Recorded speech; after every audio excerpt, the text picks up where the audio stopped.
C'est le tueur en série le plus redoutable de l'histoire de la Russie. Tout ce qu'il aimait, c'était tuer. Il avait un regard méchant, on aurait dit un prédateur fait comme un rat. Pendant des années, il a semé la terreur dans la ville. Pendant des années, il s'est moqué de la police. On voulait l'arrêter pour qu'il n'y ait plus de victimes. Il s'attaquait aux gens seuls et vulnérables. Il agissait avec beaucoup de soin. Et il avait une manière bien à lui de répertorier ses crimes. Grâce à un accès inédit à la brigade criminelle de Moscou et à des images uniques de la reconstitution d'une confession dérangeante,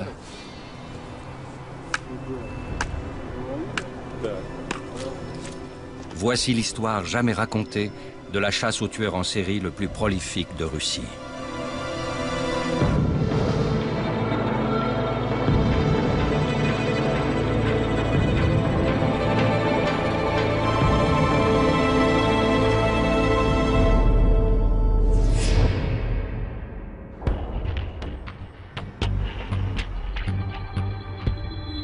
Moscou a subi de grands changements depuis l'époque sombre de la guerre froide.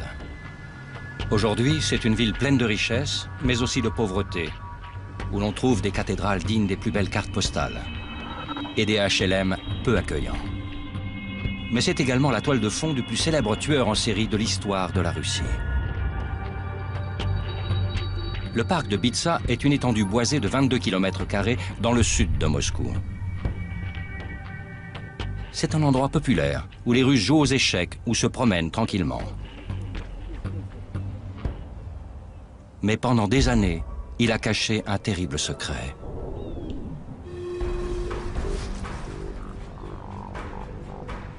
Le samedi 15 octobre 2005, la police de Moscou a retrouvé le corps de Nikolai Vorobiev, 31 ans. Il avait d'atroces blessures à la tête.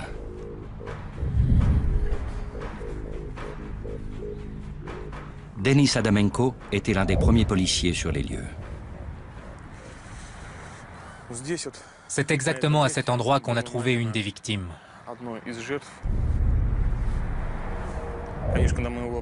Évidemment, quand on l'a retrouvé, ce n'était pas beau à voir.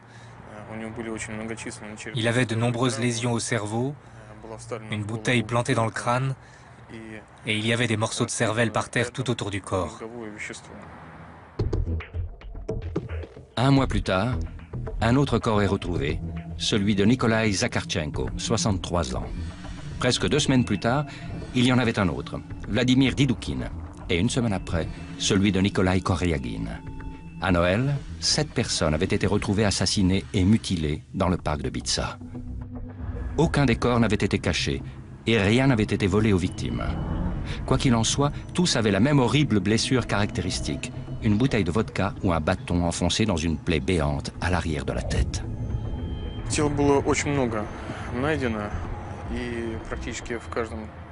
Il nous paraissait clair depuis le début qu'on avait affaire à un tueur en série. Les enquêtes complexes concernant des homicides sont prises en charge par la brigade criminelle de Moscou. L'enquêteur le plus ancien et le plus expérimenté est Andrei Supronenko. Il est souvent en conflit avec les milieux criminels de Moscou et enquête sur les meurtres les plus violents de la ville. Il a l'habitude de gérer les affaires compliquées et dangereuses, comme celle qui a coûté la vie à son prédécesseur. J'ai décidé d'ouvrir une enquête pour cette affaire criminelle en février 2006, quand il était devenu clair qu'on avait affaire à un tueur en série. C'était difficile, car il ne nous laissait pas un instant de répit. De nouveaux corps étaient retrouvés toutes les 2 semaines environ. On n'avait pas une journée de pause. Avec 7 corps découverts par la police et un tueur en série en liberté, Moscou vit à présent dans la peur. Yana Zarkinskaya, une journaliste d'investigation, est immédiatement attirée par l'affaire et couvre l'histoire pour la presse russe et britannique. On a réalisé qu'un tueur en série, un maniaque, agissait dans le parc de Bitsa. On l'a appelé le maniaque de Bitsa. Les gens en avaient peur. Le parc de Bitsa est un endroit très populaire pour se détendre et s'amuser. Mais les gens avaient peur d'y aller, car il y avait un sentiment d'insécurité. Même si elle découvre de nombreux corps, la police a peu d'indices sur l'identité du maniaque de Bitsa. Le tueur ne laissait pas de traces. On a essayé de ramasser différents objets trouvés sur les lieux du crime, mais nos analyses ne révélaient aucune trace, pas même une empreinte digitale. Il agissait avec beaucoup de soin. Les enquêteurs ont besoin d'aide. Ils se tournent vers le seul homme qui peut leur en fournir. Le professeur Vladimir Vorontsov est l'un des médecins légistes les plus expérimentés de Moscou. Il analyse les victimes de meurtres de la capitale russe depuis près de 40 ans. C'est à lui que revient la tâche délicate de déterminer la cause exacte de la mort de ces victimes mutilées. Toutes les blessures étaient infligées à la tête. Il y en avait beaucoup. Les plus grosses blessures se trouvaient à l'arrière et sur le côté de la tête, mais aussi sur le visage. C'était comme une carte de visite pour ce criminel. C'était sa signature. Voici les crânes de certaines victimes retrouvées dans le parc de Bitsa. Ils ont subi de gros chocs.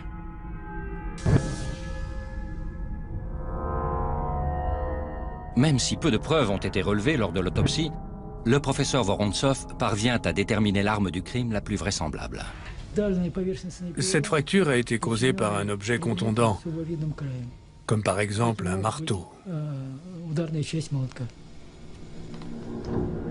Mais qui est donc ce tueur au marteau qui sévit dans le parc de Bitsa? En l'espace de quelques semaines, des développements spectaculaires ont lieu, annonçant la clé du mystère. Mademoiselle, venez là! En janvier 2006, la police de Moscou se retrouve avec 7 meurtres non élucidés sur les bras. Toutes les victimes ont reçu des coups de marteau dans le parc de Bitsa, au sud de Moscou. Toutes ont la même blessure caractéristique, le goulot d'une bouteille de vodka enfoncé dans une plaie béante à l'arrière de la tête. D'après l'enquêteur principal, Andrei Supronenko, il n'y a absolument aucun indice. Personne ne savait rien. On ignorait si le tueur était un homme, une femme, un enfant, s'il habitait les environs, s'il y vivait avant ou même s'il connaissait bien le parc. On n'avait aucune information. Avec peu d'informations concrètes pour poursuivre l'enquête, les rumeurs et les théories abondent. Mais un endroit proche de là attire l'attention des enquêteurs. Le tueur se trouverait-il sous leur nez? Il y a un hôpital psychiatrique près du parc de Bitsa. Certains patients stables ont le droit d'aller se promener dans le parc lors de permission d'une journée. Il y avait donc une théorie selon laquelle le tueur serait un patient de l'hôpital qui se serait échappé et se cacherait dans le parc de Bitsa pour tuer des gens. De nombreuses personnes ont été contrôlées. Toutes celles qui éveillaient des soupçons étaient arrêtées et interrogées par la police. Mais sans suspect principal, la théorie du patient de l'hôpital psychiatrique ne mène à rien. Puis il y a eu une autre piste plus intéressante. Les victimes sont principalement des hommes d'âge moyen dont personne ne se souciait et que personne n'allait rechercher. Comme depuis le début les victimes n'étaient que des hommes, on a pensé qu'il s'agissait peut-être d'une femme. Personne ne savait quels étaient les mobiles des crimes. On a étudié différentes possibilités. 200 agents de la police de Moscou surveillent le parc de Bitsa. Leur mission est d'arrêter et d'interroger toutes les personnes qui leur paraîtraient suspectes. Mais le parc est vaste, il fait 22 km², donc leurs chances de prendre le tueur en flagrant délit sont infimes.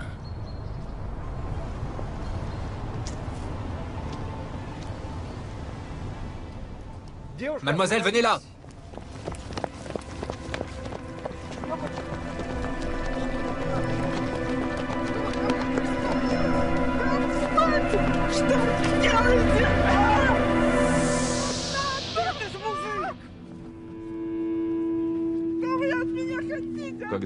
Quand le travesti a été arrêté, il paraissait vraiment suspect. La police fait une découverte surprenante. Le travesti a un marteau dans son sac. C'était le suspect idéal. Mais le travesti prétend que le marteau ne lui sert qu'à se défendre en cas d'agression. Lorsque l'histoire s'ébruite, la presse s'en donne à cœur joie. On pensait que c'était la bonne personne. Et de nombreux journaux titraient « Le maniaque de Bitsa a été capturé ». Mais le travesti a un alibi convaincant. Dès la fin de la première journée, on s'est douté qu'il n'était pas le tueur. Mais il a fallu près de 24 heures de travail minutieux pour vérifier son alibi. Ce n'est que lorsque tout a été passé en revue qu'il a été libéré. Une semaine plus tard, Mahmoud Choldachov, une employée de supermarché de 25 ans, est assassinée. Chaque fois qu'un nouveau corps était découvert, les médias couvraient l'affaire de plus belle. La police et les procureurs nous mettaient sous pression pour que l'on trouve et que l'on arrête le tueur le plus vite possible. La pression imposée à la brigade criminelle devient très forte. Ils commencent à craindre d'être débordés, étant donné le nombre de victimes qui est désormais de 12. Des enquêteurs supplémentaires, comme Elena Pomirzina, sont appelés en renfort. Il nous fallait une équipe opérationnelle pour parer aux événements et aux prochains meurtres. Puis, il y a eu une avancée importante. À un moment donné, et pour une raison qui nous échappait, il s'est mis à tuer des femmes. En avril 2006, des enquêteurs trouvent le corps de Larissa Kouligina, une employée de supermarché de 48 ans. 2 mois plus tard, ils découvrent une 14e victime. En juin 2006, un autre corps a été découvert.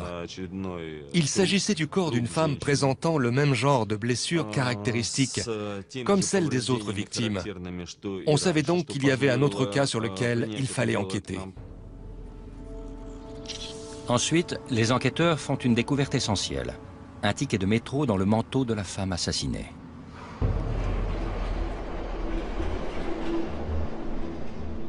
Commence alors un visionnage intensif des bandes de caméras de surveillance du métro de Moscou, afin de voir qui avait voyagé avec cette femme ce jour-là. Mais c'est un travail énorme. Puis, il y a eu une autre découverte capitale. 2 jours plus tard, les policiers m'appellent pour me dire que le fils de la femme assassinée est venu et a identifié le corps. La victime était une mère célibataire de 36 ans qui s'appelait Marina Moskaliova. Elle vivait seule avec son fils Sergueï. Quand on l'a interrogé, il a dit que sa mère était sortie se promener avec son petit ami Sacha. Elle n'est jamais rentrée chez elle. Alors que les enquêteurs reconstituent les derniers faits et gestes de Marina, son fils donne un indice essentiel. Avant de partir, Marina a essayé d'appeler son fils sur son portable pour lui dire où elle allait, mais il ne marchait pas. Elle a laissé un mot disant où elle allait et avec qui. Elle a inscrit son nom et son numéro de téléphone. Le numéro de téléphone appartenait à un employé de supermarché de 32 ans, Alexander Pichouchkin. En Russie, Sacha est un diminutif d'Alexander. C'était le premier indice concret qui nous menait à Pichouchkin. On a tout de suite trouvé son adresse. Au même moment, les enquêteurs étudient les bandes des caméras de surveillance de la station de métro. En passant les détails au peigne fin, on a retrouvé Marina Moskaliova marchant avec un inconnu dans la station de métro. Ce sont les dernières images de Marina Moskaliova vivante. Elle ne le sait pas, mais elle marche avec un homme qui a un marteau dans son sac et qui a bien l'intention de la tuer. Cet homme est Alexander Pichouchkine. La vidéo a confirmé que c'était bien lui avec Marina. C'était la preuve qu'il nous fallait pour l'arrêter et l'accuser du meurtre de Marina Moskaliova. Le 16 juin, on a arrêté Pichouchkine. Il faisait nuit. Il était 10 ou 11 heures du soir. Il était très calme et au début, il niait tout. Je ne suis pas celui qu'il vous faut. Ce n'est pas moi. Je ne sais rien. Lors de son arrestation, il est seulement soupçonné du meurtre de Marina Moskaliova. Mais avec les preuves qui s'accumulent contre lui, le mot laissé par la victime et la vidéo de ses derniers instants en vie, les enquêteurs sont convaincus qu'ils ont trouvé leur homme. Et Pichouchkine s'en rend compte très vite aussi. En général, ils avouent. Tout le monde finit par avouer. Je n'avais aucun doute. Elena Poumirzina a raison. En l'espace de quelques heures, Alexander Pichouchkine avoue le meurtre de Marina Moskaliova. En fait, le maniaque de Bitsa, comme vous l'appelez, c'est moi. Après 8 mois de travail méticuleux, les enquêteurs détiennent enfin leur homme. Évidemment, lorsqu'on a arrêté le tueur, on a été tous très satisfaits. Les enquêteurs peuvent enfin reconstituer les derniers instants de Marina. Elle avait rencontré Pichouchkine le 13 juin. Il lui avait proposé de faire un pique-nique dans le parc. Il a dit... J'étais assis avec elle pendant très longtemps.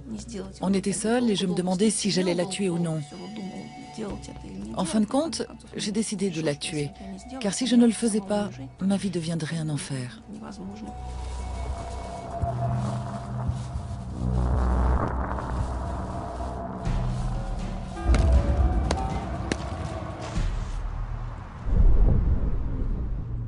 Les enquêteurs soupçonnent Pichouchkine d'avoir commis 14 meurtres dans le parc de Bitsa.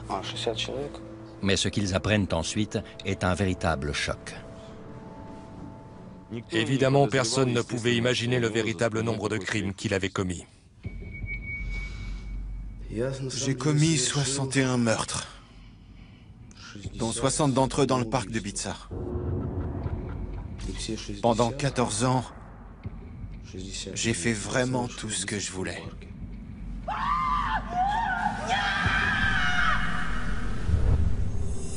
Absolument tout. J'étais presque comme Dieu. Ces aveux sont stupéfiants. Quand il a avoué, c'était un véritable choc pour tout le monde, car c'est un chiffre énorme. Avec 60 victimes, Pichouchkine serait le tueur en série le plus prolifique de Russie, encore plus que le pervers boucher de Rostov, Andrei Chikatilo. Il fallait absolument tout vérifier, ce qui allait être long et fastidieux. Les enquêteurs trouvent alors quelque chose qui leur fait penser que l'histoire de Pichouchkine pourrait être vraie. Lorsque Pichouchkine a été arrêté, son appartement a été fouillé.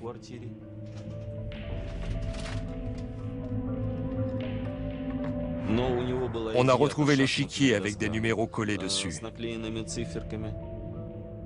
Chaque chiffre, chaque nombre correspondait à un meurtre.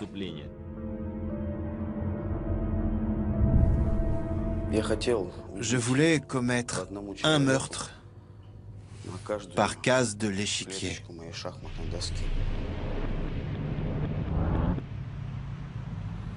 Mais cet aveu incroyable était-il vrai? Il aurait pu dire n'importe quoi, mais on n'allait pas le croire sans preuve. Et pour obtenir ces preuves, ils allaient devoir se mettre dans la tête du tueur en série le plus prolifique de Russie. En juin 2006, après avoir retrouvé 14 corps dans le parc de Bitsa, la brigade criminelle de Moscou arrête Alexander Pichouchkine, soupçonné d'être le maniaque de Bitsa. Mais lors de l'interrogatoire, il n'avoue pas seulement les 14 meurtres dont ils ont connaissance. Il prétend avoir tué plus de 60 personnes, ce qui ferait de lui le tueur en série le plus prolifique de l'histoire de la Russie. J'étais presque un dieu. Mais ce qu'il prétend est-il vrai? Chaque aveu doit être vérifié et prouvé un par un. C'est un travail énorme. Un des noms que Pichouchkine donne aux enquêteurs est celui de Vladimir Fomin, un jeune homme qui a disparu sans laisser de traces en 2003. Nikolai Fomin se souvient du jour où son fils a disparu. Il est sorti le 14 octobre 2003, à environ 19 h, pour acheter des cigarettes. On ne l'a jamais revu. C'était un homme bien. Il était sensible et gentil. Il aidait tous ses amis et s'occupait bien de son bébé. En 2006, l'agent Poumirdzina m'a appelé. Elle m'a demandé de venir pour une déposition au commissariat de Leninsky Prospect. C'est là où j'ai découvert que tous les cas de disparition étaient regroupés dans un seul et même dossier, l'affaire Pichouchkine. Afin de constituer le dossier sur Pichouchkine, les procureurs ont besoin qu'il continue de parler. Cette tâche revient à Valeria Souchkova. Ma mission était de continuer à le faire parler afin de créer une relation psychologique avec lui. J'avais l'impression d'être le père de toutes ces personnes. Je leur ouvrais la porte vers un autre monde. Le premier meurtre, c'est un peu comme le premier amour. On ne l'oublie jamais. Plus vous êtes proche de la personne, plus c'est agréable de la tuer. Cela procure beaucoup d'émotions. C'était terrible d'entendre ce qu'il disait, même pour une enquêtrice expérimentée comme moi. C'était horrible d'entendre le plaisir et la joie dans sa voix quand il décrivait comment il leur éclatait le crâne et mettait des bâtons ou des bouteilles dans leurs blessures.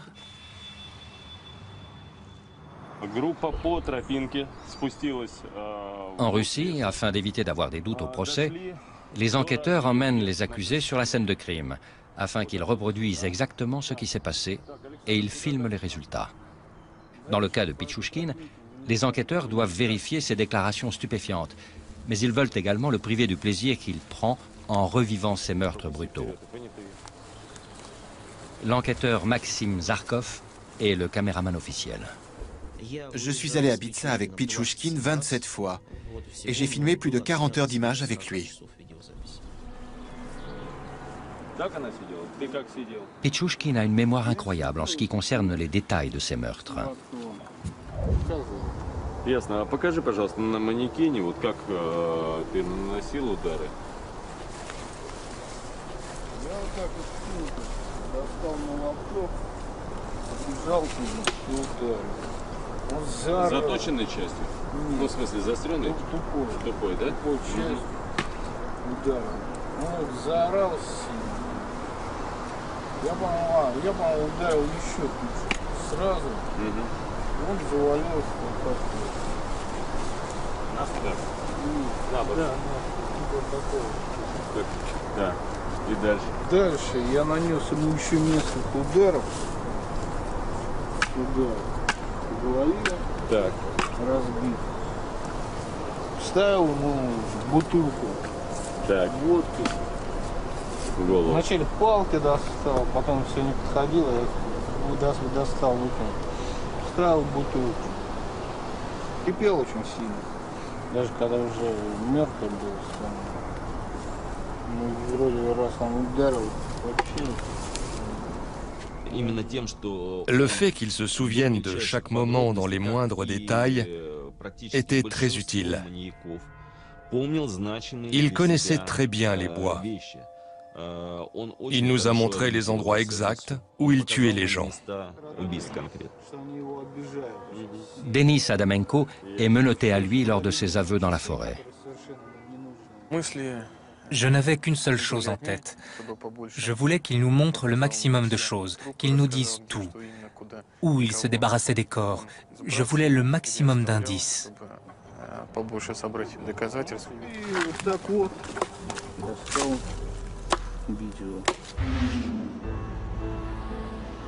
Mais l'affaire Pichouchkine ne peut pas être basée uniquement sur ses aveux. Lorsque les médecins légistes examinent les blessures au crâne de Boris Gratchin, un homme de 64 ans assassiné dans le parc de Bitsa le 19 décembre 2005, ils font une découverte étonnante.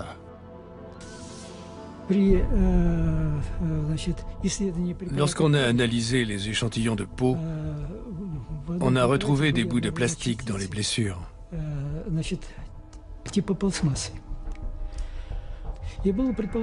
Notre conclusion préliminaire était que ces bouts de plastique pouvaient appartenir à l'objet utilisé pour asséner les coups.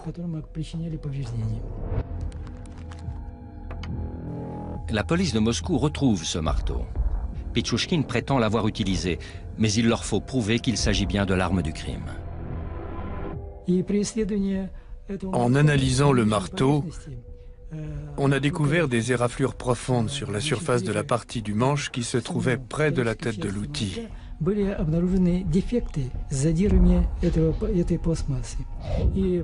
En les comparant aux particules que l'on avait trouvées, il était clair qu'il faisait partie de ce manche.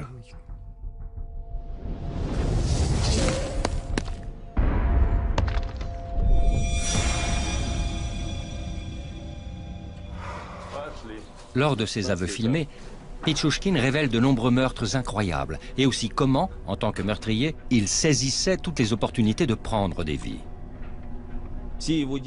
Tous ces actes avaient pour but de commettre le maximum de meurtres. Le 18 janvier 2002, Pichouchkine rencontre un sans domicile fixe de 40 ans, appelé Slavin. Здесь было, как бросил, он что-то начал щелами отрывать, вот такое. Он его приподнял, вот такой, за ремень, по-моему, за что-то, штаны, вот такой. И вот так вот положил наполовину его. Затем поддел ноги, и он полетел. Ну и потом я услышал только крик там внизу. Ну, старушечий такой пошел, когда он уже, видимо, упал. À l'époque, les gens pensaient que c'était un suicide. Personne n'imaginait que c'était un crime. Il savait parfaitement ce qui se passait. Il savait ce qu'il faisait.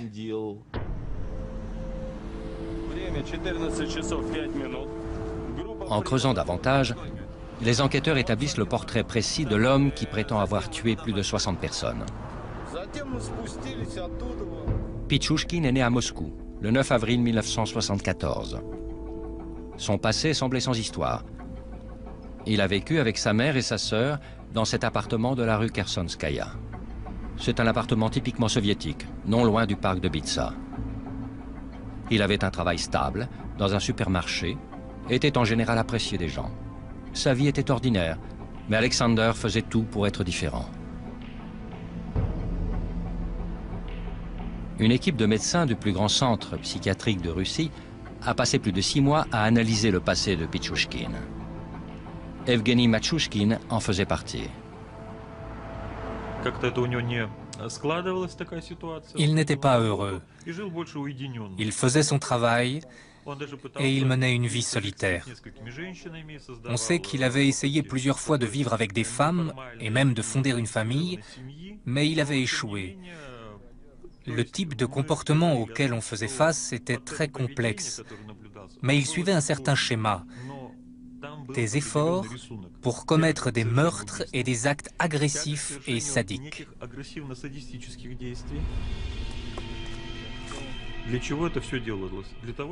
Pourquoi faisait-il tout cela?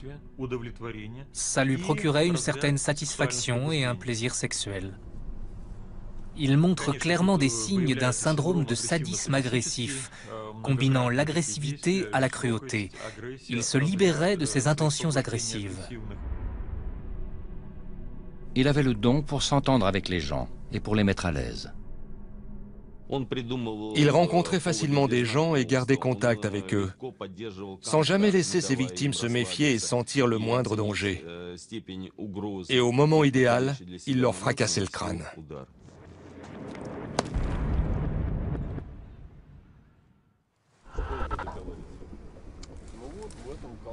Au cours des 40 heures d'aveux filmés dans la forêt, Pichushkin continue d'horrifier les enquêteurs par l'ampleur de ses meurtres. Pichushkin nous a menés sur les lieux d'un crime dont on ignorait l'existence. On y a découvert les restes du corps d'un homme qui n'avait jamais été retrouvé. Кости. О, видите, вот челюсть осталась. Вот еще кость. La mâchoire appartenait à Oleg Lavrenenko, un ouvrier de 36 ans de Saint-Pétersbourg. C'était un endroit assez isolé dans la forêt. Malheureusement, il ne restait pas grand-chose de cet homme. Les animaux avaient attaqué le corps et il ne restait quasiment rien. Oleg Lavrenenko est la 15e victime de Pichushkin retrouvée dans la forêt.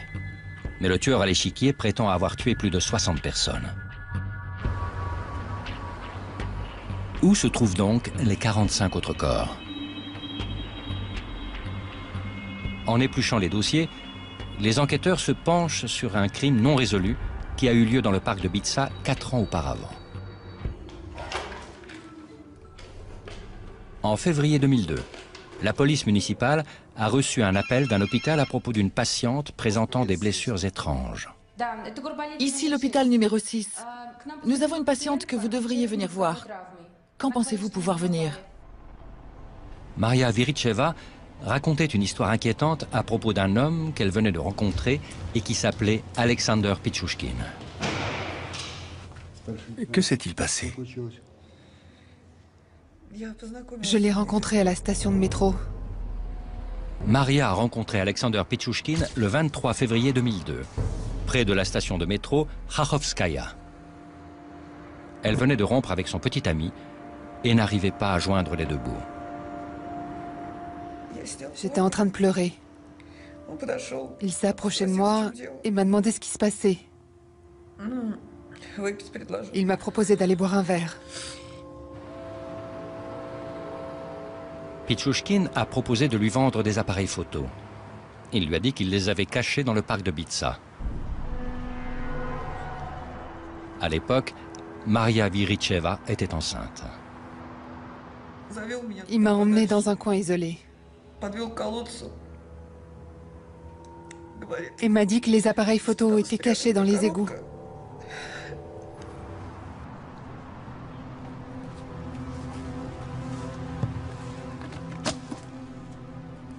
Il m'a dit de regarder dans les égouts.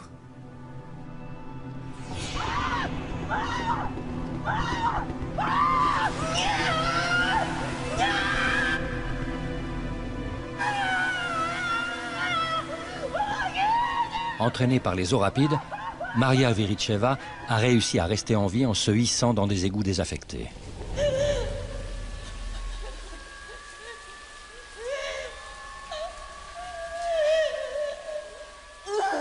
Après être restée piégée pendant plus de 20 heures, elle est parvenue à trouver la force de sortir de ces égouts.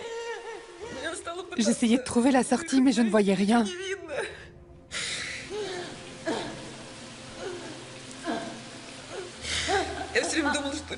Je croyais que j'allais perdre le bébé à cause de cette ordure. À l'époque, malgré la déposition détaillée de Maria Viricheva, la police locale décide de ne pas poursuivre l'enquête. Elle savait qui avait tenté de la tuer et où le retrouver. Mais le policier lui a demandé de ne pas insister, car il ne voulait pas s'occuper de ce qui lui semblait être une affaire sans importance. Il pensait que ça n'avait pas d'intérêt, et il ne voulait pas de travail en plus. Ils ont raté une belle occasion. Ils auraient pu l'arrêter beaucoup plus tôt et ainsi sauver plus de 20 vies.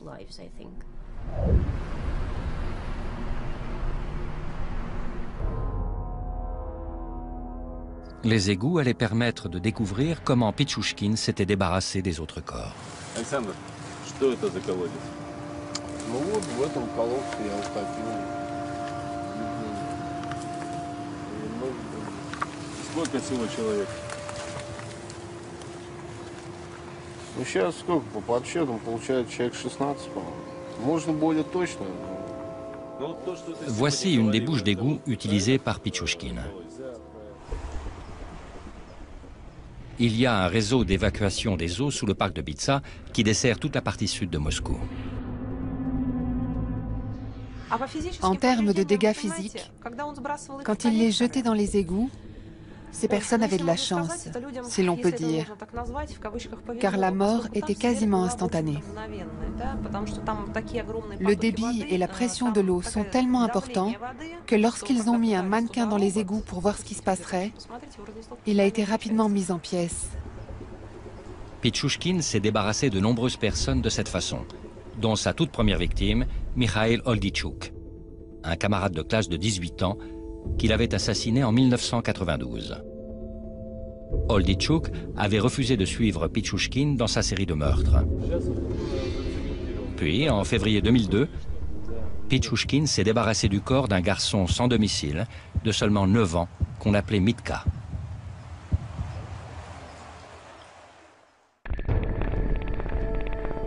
Pichouchkine prétend s'être débarrassé de 43 corps dans les égouts sous le parc de Bitsa. Il nous a même reproché de ne pas être capable de retrouver tous les corps. Je suis sérieux. Il nous a reproché de ne pas travailler assez dur. Il nous a dit que s'il n'avait pas jeté les corps dans les égouts, s'il les avait laissés sur le sol, on les aurait tous retrouvés. Mais une question demeure sans réponse. Pourquoi Pichouchkine commence-t-il par jeter ses victimes dans les égouts où elles disparaissent, pour ensuite les laisser dehors, où elles seront certainement retrouvées? J'ai eu l'impression qu'il n'arrivait plus à garder tout ça pour lui. Il voulait que tout le monde le sache. Il voulait, entre guillemets, que son œuvre soit reconnue. Je pense qu'au fond de lui, il voulait être arrêté. Il voulait attirer l'attention sur lui. Il voulait être célèbre et n'arrivait plus à garder le secret. Alexander Pichouchkine s'apprête à vivre son moment de gloire. Les procureurs de Moscou ont constitué un dossier solide contre lui, avec assez de preuves pour l'accuser de 49 meurtres. Sous le regard des médias du monde entier, le tueur à l'échiquier a un dernier coup à jouer.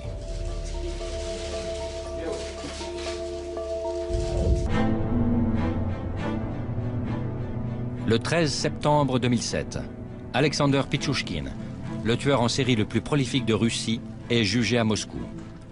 Il est accusé du meurtre de 49 personnes. C'est le point culminant d'une série de meurtres qui, pendant 15 ans, a plongé la ville dans la terreur. J'ai assisté à l'audience. C'était un vrai spectacle pour lui. Il voulait être le centre de l'attention et c'était exactement l'endroit où il pouvait l'être. Il y avait le jury, la presse, les procureurs et le juge. Tout tournait autour de lui et ça lui plaisait beaucoup. Tout ce qu'il voulait, c'était que le jury soit dans le tribunal, pour qu'il ait un maximum de spectateurs. Il racontait à la cour avec un malin plaisir ce qu'il avait fait. Ça lui plaisait beaucoup. Pichouchkine se retrouve enfin sous les projecteurs et il en joue au maximum. On lui demande s'il regrette. Pichouchkine a réfléchi un instant et il a dit « Oui, je regrette une chose. Je regrette que vous m'ayez arrêté si tôt. J'avais prévu de tuer une autre femme 2 jours plus tard. » Chaque jour, la cour entendait le récit d'environ 5 ou 6 meurtres. Pichouchkine était très réservé. Il acquiesçait lorsqu'on lui posait des questions. Il disait « Oui, je l'ai fait, oui, c'était moi ». C'était choquant pour tout le monde. On pensait au moins qu'il demanderait pardon à ceux qui l'avaient tué. Il n'a montré aucun signe de remords. Mais l'homme qui prétend avoir tué plus de 60 personnes est-il sain d'esprit? Une personne démente ne réalise pas les conséquences de ses actes. Mais dans ce cas, les actes du sujet étaient déterminés et cohérents. Il était conscient de ce qu'il faisait. C'est pourquoi la commission d'experts en a conclu qu'il était sain d'esprit. Après un procès de 6 semaines, il faut moins de 3 heures au jury pour rendre un verdict unanime. Le lundi 29 octobre 2007, le juge Vladimir Oussov prononce la condamnation. Учитывая повышенную опасность совершенных преступлений, исключительную опасность для общества самого виновного, суд в целях восстановления социальной справедливости и предупреждения совершения новых преступлений считает необходимым назначить Пичушкину за совершение особо тяжких преступлений, повлекших массовую гибель людей, пожизненное лишение свободы. L'État et le procureur général sont fiers du résultat. Правосудие свершилось. Наказание назначено, то, которого заслуживает обвиняемый. Pichushkin passera le reste de ses jours derrière les barreaux, avec les 15 premières années en isolement cellulaire.